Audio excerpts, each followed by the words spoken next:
Wow. Thank you, Mary. Good morning. Good morning. My name is Bob Boyd, and I'm here as your liturgist this morning to assist Lisa Dahlgren. As you've heard beautifully, Mary Nistler is our pianist today, and Megan Dembski will be helping lead the songs. And our pastoral care associate this morning is Carl Sobel, who will be available after the service if you have issues or questions.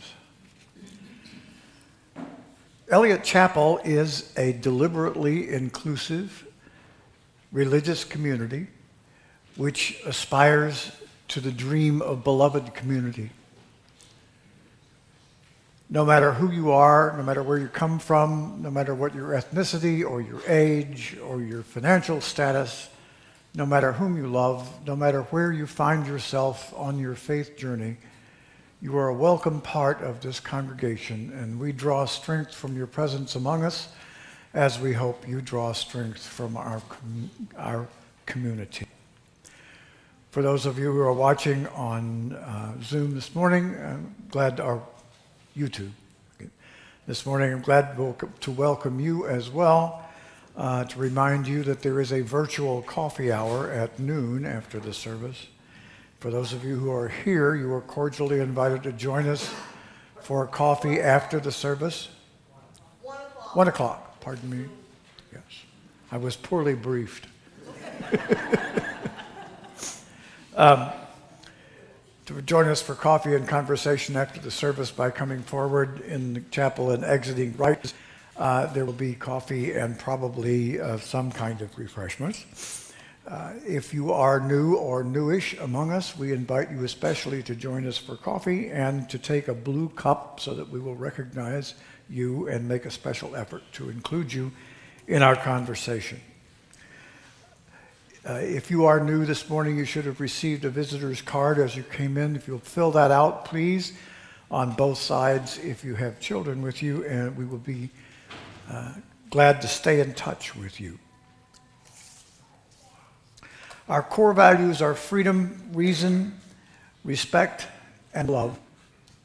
And if you share those values, or even if you don't yet, you are welcome among us.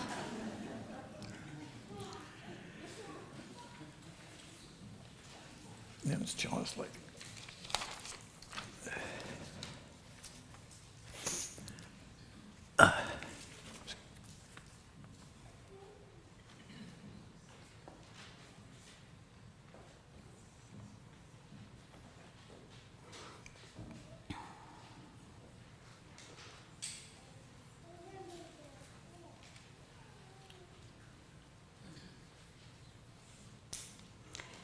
Thank you, Fire, for being with us today.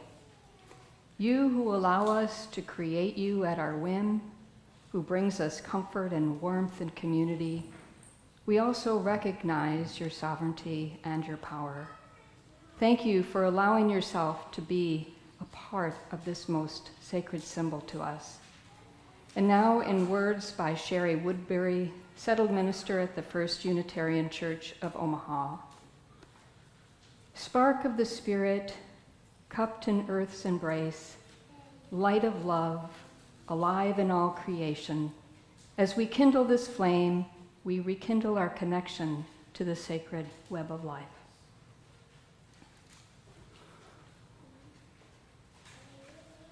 In this rather unusual circumstance, instead of standing for our opening hymn, you may remain seated.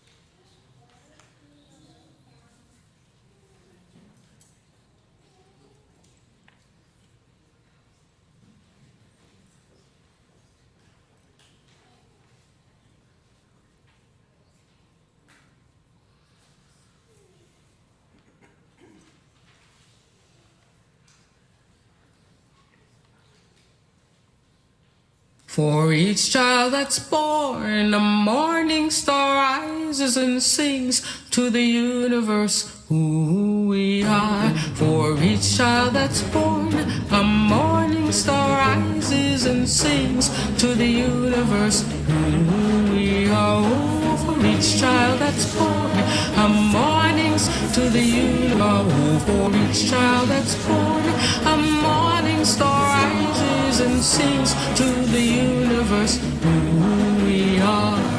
We are our grandmother's prayers, and we are our grandfather's dreamings, and we are the breath of our ancestors. We are the Spirit of God. We are mothers of courage, fathers of time, daughters of dust, and the sons of great visions. We're sisters of mercy, brothers of love, lovers of life, and the builders of nations. We're seekers of truth, keepers of faith, makers of peace, and the wisdom of ages. We are our grandmother's prayers.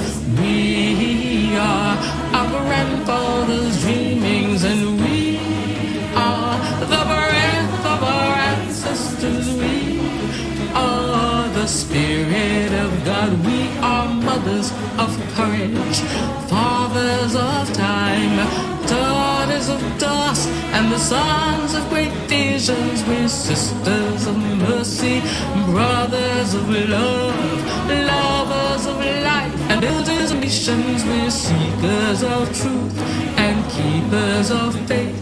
We are makers of peace and the wisdom of ages. We are our grandmother's prayers. We are our grandfather's dreamings, and we are the breath of our ancestors. We are the Spirit of God. We are our grandmother's prayers, and we are our grandfather's dreamings. We are the breath of our ancestors. We are the Spirit of God. For each child that's born, a morning star rises and sings to the universe who we are.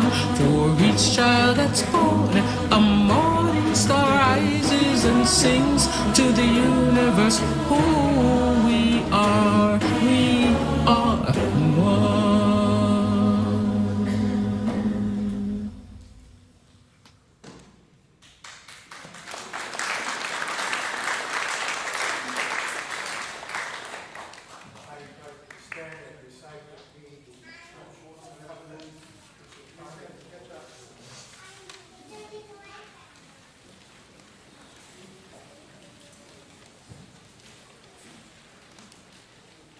As a free congregation, we promise to one another our mutual trust and support. To create beloved community, we promise to be kinder to each other than we have to be, to listen fully to each other with an open mind and heart, to speak responsibly and respectfully, to find ways to improve our church for all members and friends. And now if we can have the children and young at heart step forward and come on down here. Oh, I need a chair too. No, I thought there was enough. Okay.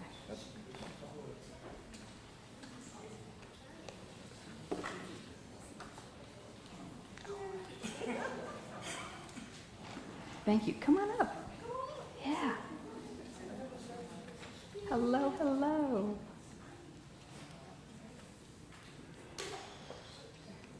Wonderful.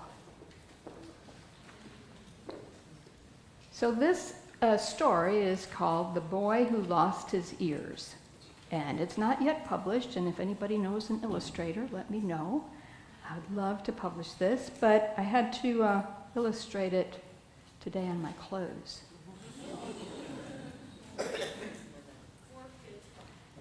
Great. Hello, hello, hello. Okay. So this is the story of the boy who lost his ears. Toby was an ordinary boy. He lived in what he felt was an ordinary house. He lived with his grandpa, his 2 moms, and a sister, so he felt like he belonged in an ordinary family. And then one day, something extraordinary happened. His ears fell off. Now, we might think that was a tragedy, but Toby didn't feel that way. For him, it was a relief. Yay, thought Toby. Now he didn't have to listen to the cars on the street outside his house. He didn't have to listen to the TV telling him to get a new couch. With his ears gone, he didn't have to hear when one of his moms told him to pick up his room, stop digging in the dirt, or that he had homework to do. And when his grandfather took his afternoon nap, Toby no longer had to listen to the snoring, which with each breath always ended with the sound of a nose whistle. Best of all for Toby was that he no longer needed to hear his sister talking on her phone. So as far as Toby was concerned, he didn't miss his ears at all. Then one day, when his moms had taken him to yet another doctor to see how to get his ears back, Toby wandered out of the waiting room.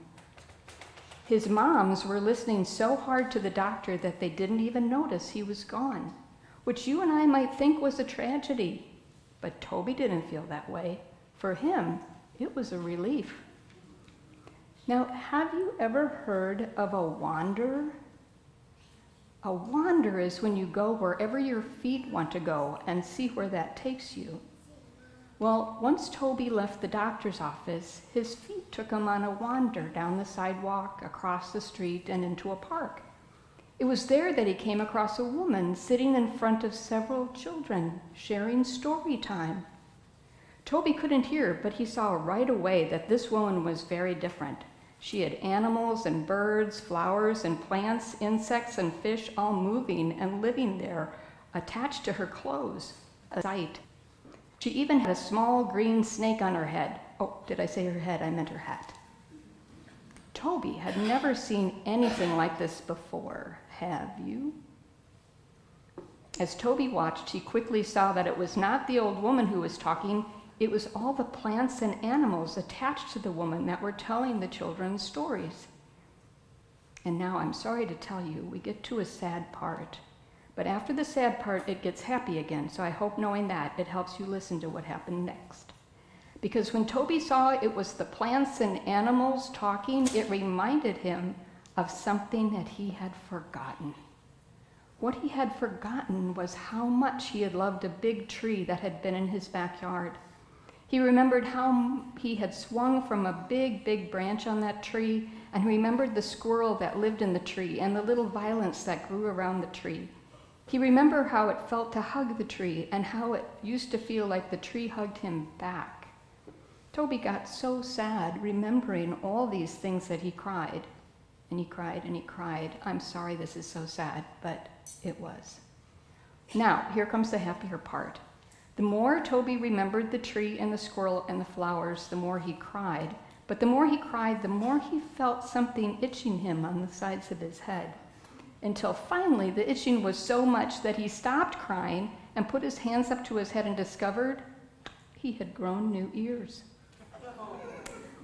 We might think that for Toby this was a tragedy, but it was not. He was actually happy, happy, happy. Now he could hear what the fish and the bird and the snake and the pansies and all the other plants and animals on the old woman's clothing were saying. What a delight for Toby. Toby loved his new ears and listening to all the stories the plants and animals told him. And then he discovered his new ears did even more than help him listen in a new way to the forest. His new ears listened in a new way at home, too. Now, when he heard his moms tell him to pick up his room or brush his teeth, he clearly heard the love in their voice. His new ears also helped him hear the special way his sister's voice and laughter sounded when she got a phone call from her very best friend. And when he heard his grandfather snore, his new ears helped him notice that his grandfather's nose whistle was exactly the same sound that Toby made when he was falling asleep. One night, as Toby was drifting off to sleep, his new ears helped him listen to what was speaking inside of him. And he began to see pictures in his mind of himself way off in the future. In those pictures, he saw himself as a strong and courageous man, filled with a love and a light that touched many, many people. On his clothes were fishes and plants, insects and animals. The future Toby wasn't just listening to them with his new ears, he was also talking with them. And that made Toby smile and smile. The end.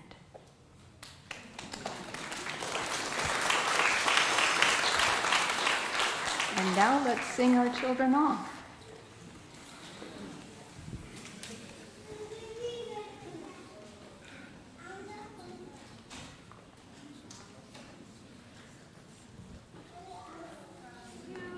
I receive to you, I give, together we share, and from this we live. From you I receive, to you I give, together we share, and from this we live.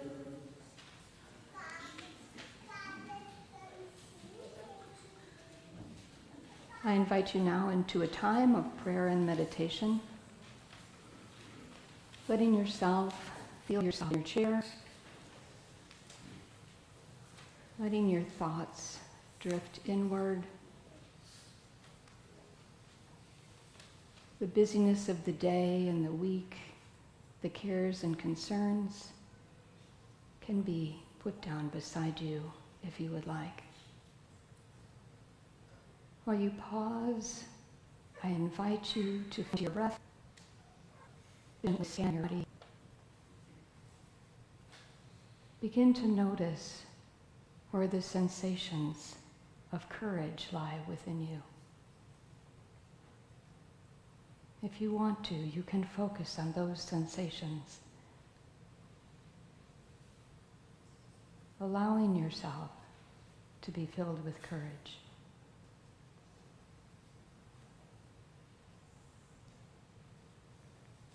If you would like, you can let yourself feel where the sensation of resilience lies within you.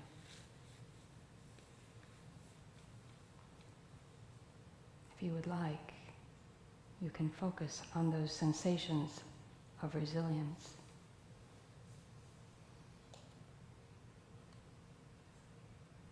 I invite you to find where the sensation of love lies inside of you. And if you would like, to let yourself stay in the sensation of love, courage, and resilience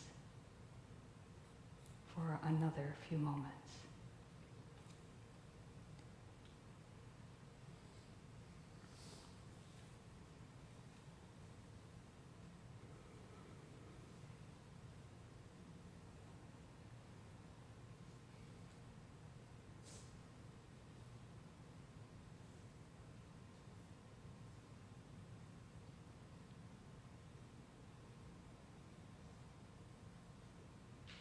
Coming back now, allowing yourself to feel yourself here again, opening your eyes when you feel moved to, and joining in as we sing Return Again.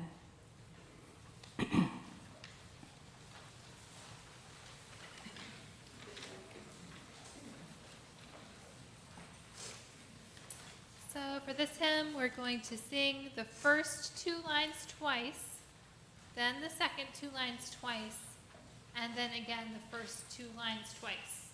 Everybody got that?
Share our offering with an organization which shares our values. This month, the organization is the UUSC's Community Accompaniment Program with Asylum Seekers, or CAPAS, which supports communities of faith as they host and accompany individuals and families seeking safety through the process of obtaining legal asylum in the United States. We invite you to join in this journey of welcoming people exercising their human right to migrate and resisting our government's xenophobic immigration policies. Be a generous people. The offering will now be gratefully received.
which you will find in your order of service.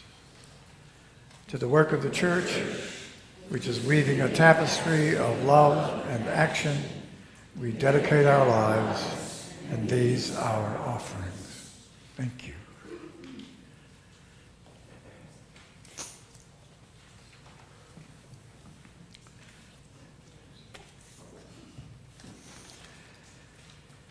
Today's reading, which Lisa has chosen, is a poem by Jeremiah Burrow called I Want to Listen. I want to listen. I want to understand the language of crows, the way a crow understands. I want to hear the prayers carried on the winds, ancestral prayers, coyotes' prayers. I want to listen into the lives of pines, hear into pine weeping white resinous tears. I want to listen for the thoughts of erratic boulders, monolithic thoughts echoing voicings of dead glaciers. I want to listen to water, pooling, spilling, rolling, roiling. I want to listen to snow, falling in silence the whole night, and into morning over already fallen snow. I want to listen to the body of my lover, for the soul breathing a gentle coo as I pour kisses gracefully over her flushing velvet skin.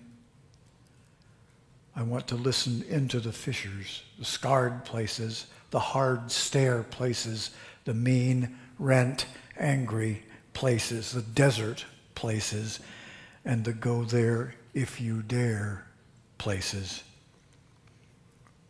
I want to listen past the hard walnut shell to the sacred heartbeat of the seed nut within, Buddha seed, Christ seed, Herculean seed of awakening. I want to listen. I want listening to grow in me to an ancient bristlecone pine. I want to spend 5,000 years listening to the Milky Way while waiting again and again and again for the sunrise to sing. Here ends the reading.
so much. It is great to be with you today. I'm glad that you are here.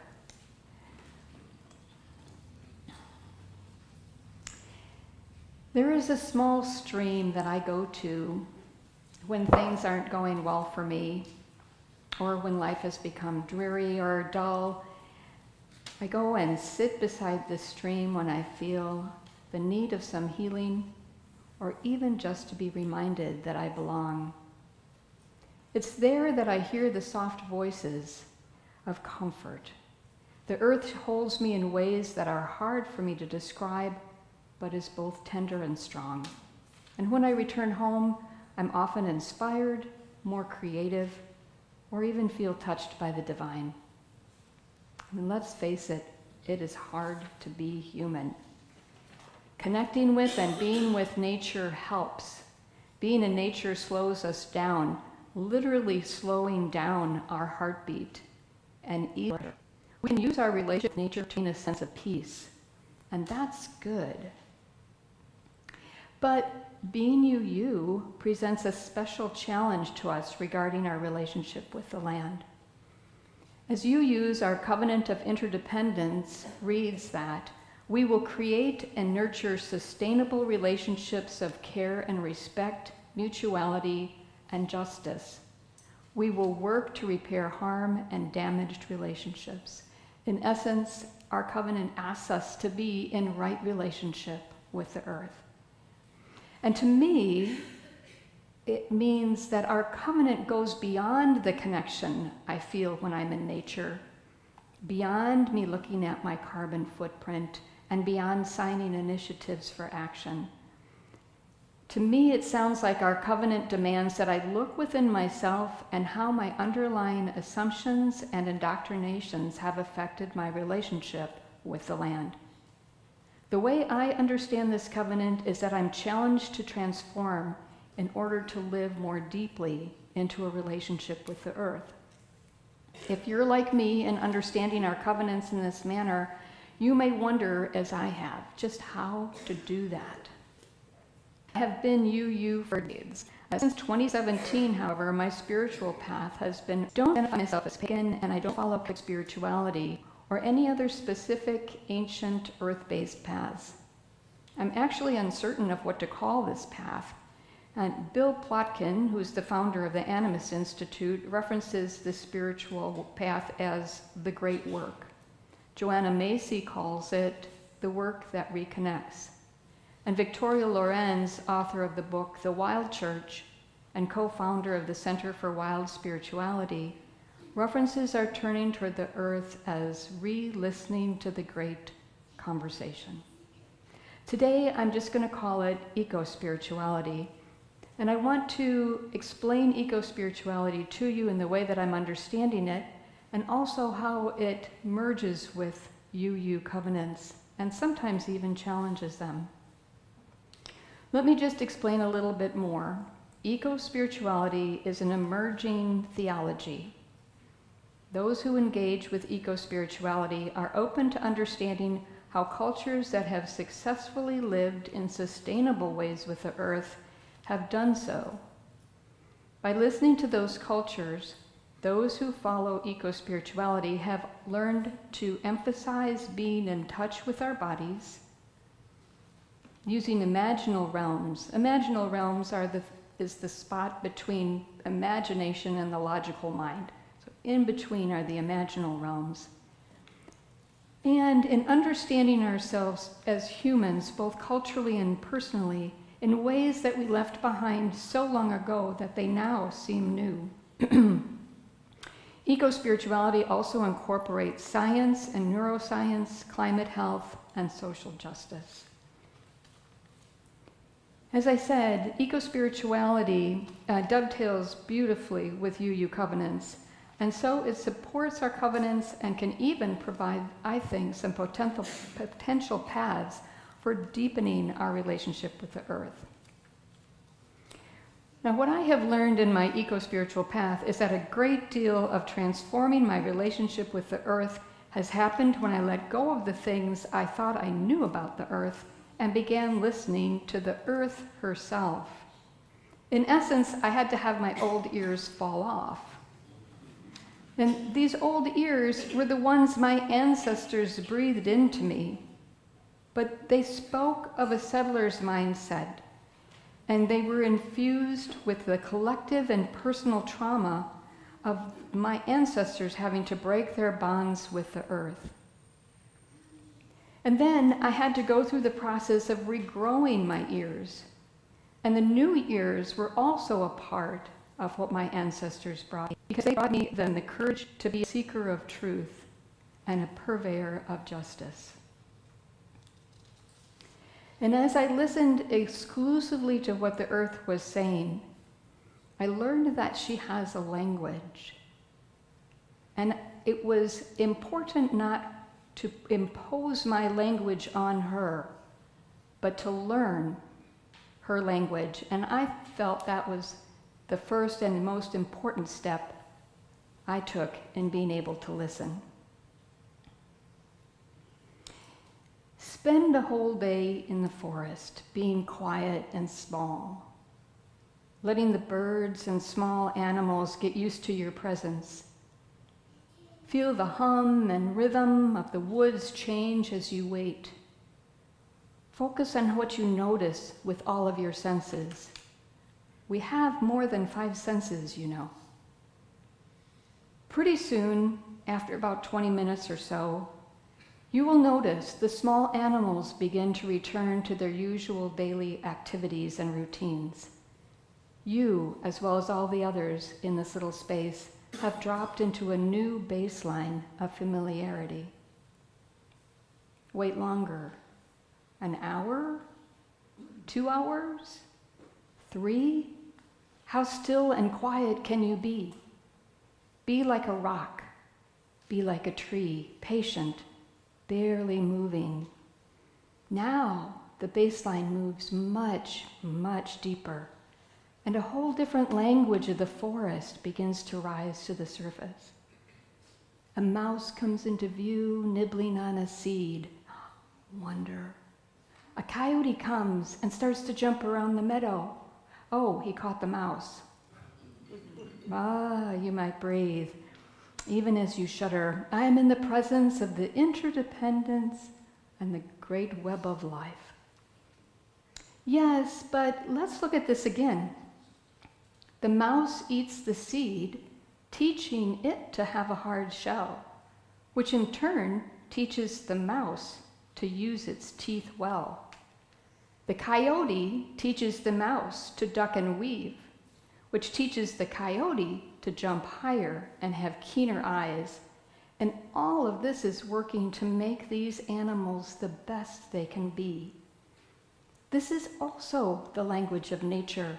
Among all the beauty and peaceful ways that the forest sighs and whispers and dances its language to us, there are also these connected partnerships and teaching in a kinship of collaboration. And now the interdependent web starts to look much, much deeper and moving on many layers at once. What I found is that the earth speaks in the language of kinship. And if we're to deepen our relationship with the earth, I think we need to know and speak that language. When kinship is the foundation, that which holds us together, both human and human, both human to human and human to non-human, are the laws of nature. Within the laws of nature lies courage, acceptance, trust, as well as empathy and humility. Now, I remember as a child learning humility from a stick. I gleefully jumped on one end of it and it came up and whacked me in the face. So when I say humility, it is that kind of humility. The kind of humility that is organic and not shameful, like is often handed to us from the human side of things, but non-judgmental, factual humility. And in a kinship worldview, humility has a central role binding us together because everything teaches everything and all lessons are important. Even the top predator learns its lessons from other things.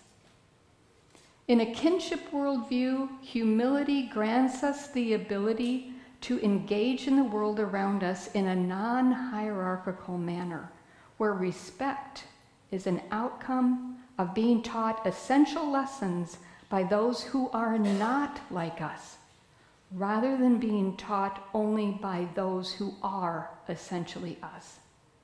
And so this also gives rise naturally for embracing differences and the awareness that each viewpoint contributes equally to the greater whole. Now, as you use, we put love as our foundation rather than kinship, and then we weave into interdependence. And so lately I've been thinking, maybe the kinship is just a combination of love and interdependence. And you know what? I'm not sure. Like I said, this is an emerging theology. But I will tell you this. When I speak to the earth and am spoken to by the earth through the lens of kinship, I experience a lot less fear of the wild. And we know fear never bodes well in deep relationships. In eco-spiritual practices, there is a value placed on going into the wilderness alone for several days and nights, and during that time being as close to nature as possible. This is usually a multi-day trek of fasting and solitude. Those who take these journeys usually bring only water, a sleeping bag, and a tarp. It's considered a sacred time between us and the earth, and it is filled with prayer, pleas for help, and expressions of gratitude. We do this for our own growth and healing, but even more so for our communities, pledging to bring what we have found in the wilderness into our social and professional lives for the greater good. In addition to leaving behind the material products that separate us from nature, such as phones and tents, we ask ourselves to sever from that which is internal, that keeps us from experiencing our own essential nature. And that includes emotions and thought patterns such as self-judgment, disbelief, fear, shame, toxic guilt, and ego, to name a few. While I was on one of those spiritual quests, I was approached by a bear and her cub. I watched them from across the river. They swam across the river. And then their trajectory, I knew, would take her and her cub both straight into my spot. In those moments, I was amazed at how much underlying fear stirred within me. Fear totally flooded my body as I was trying to judge how to keep myself from any type of encounter.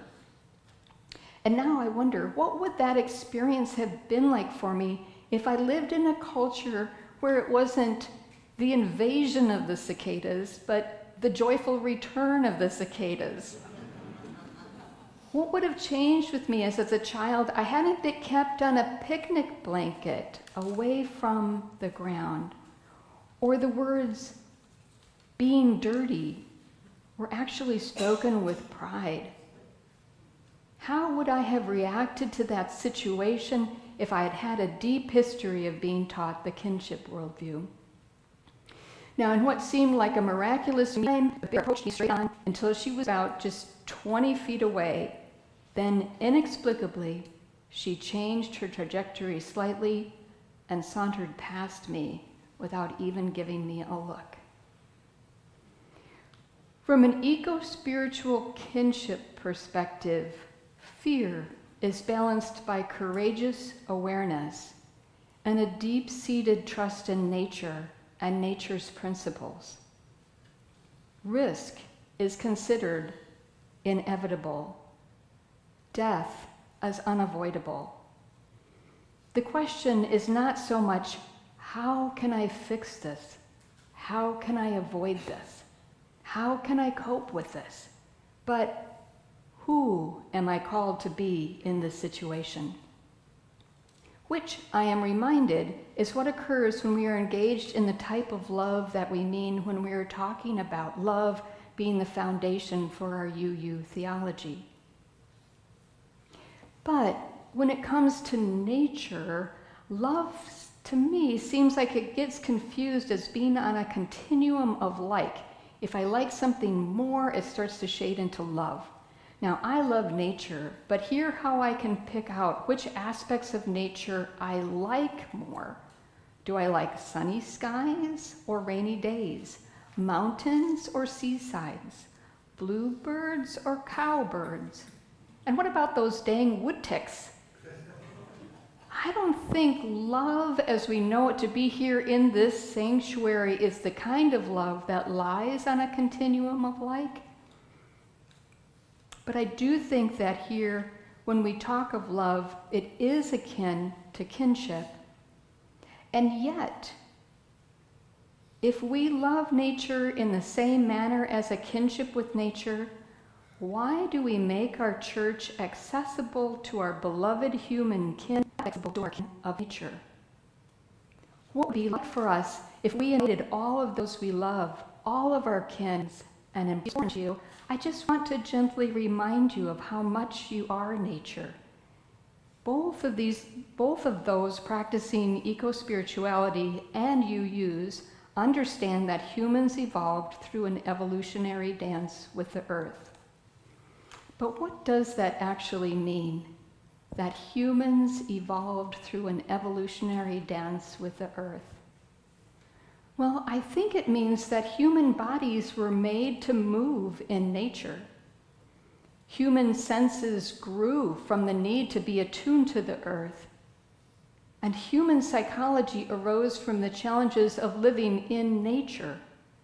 And all of this means that joyfully we fit perfectly with nature and that we function in cycles, rhythms, ebb and flow of the earth that are understandable and predictable and synchronized with the world around us.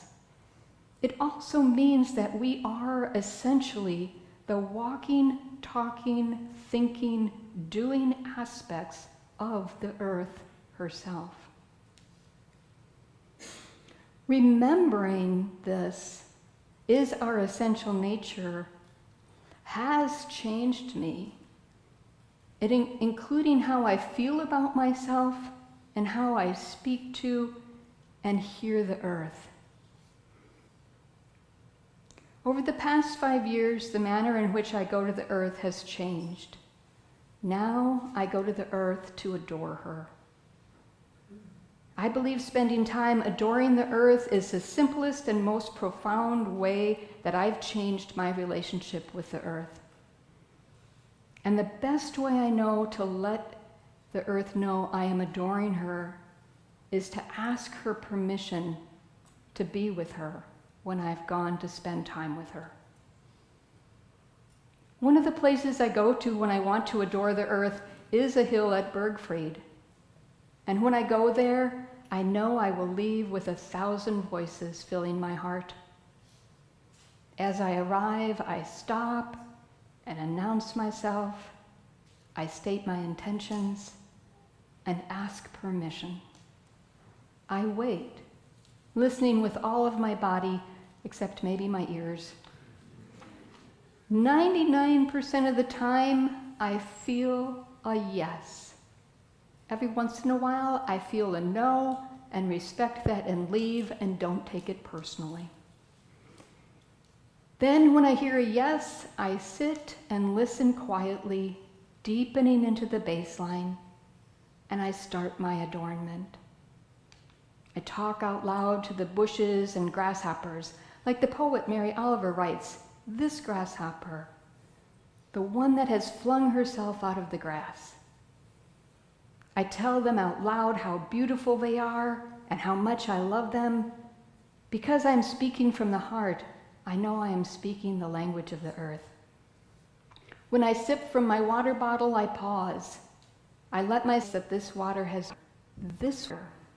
flowed through a lizard or was once held on the lips of one of my ancestors. Sometimes I put my cheek on the ground or my lips. I dance, moving my body with the breezes, and I read poetry to the sky. I understand you may not feel you can get to Bergfried, and maybe the ways that I adore the earth would not be the ways that you do. But I encourage you to allow yourself to deepen your relationship with the earth. And maybe you have access to a tree in your neighborhood or even a house plant. And so even though your way to adore the earth will be different than mine, I invite you to do just that. We can adore the earth in places big and small and in many ways. As the poet Rumi said, there are 1,000 ways to kneel and kiss the earth. There are 1,000 ways to come home again. Amen and aho. And now if you arise in body and spirit for our closing hymn, number 163, For the Earth Forever Turning.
And now let us have our closing words as the chalice is extinguished by joining together in the words in the service. We extinguish this chalice, but not the light of truth, the warmth of community, or the fire of commitment. These we carry in our hearts until we are together again. Go in peace.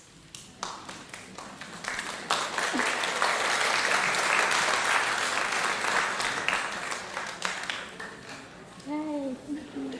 Thank you so much. And that's really my, okay, no, now I'm done. Hey!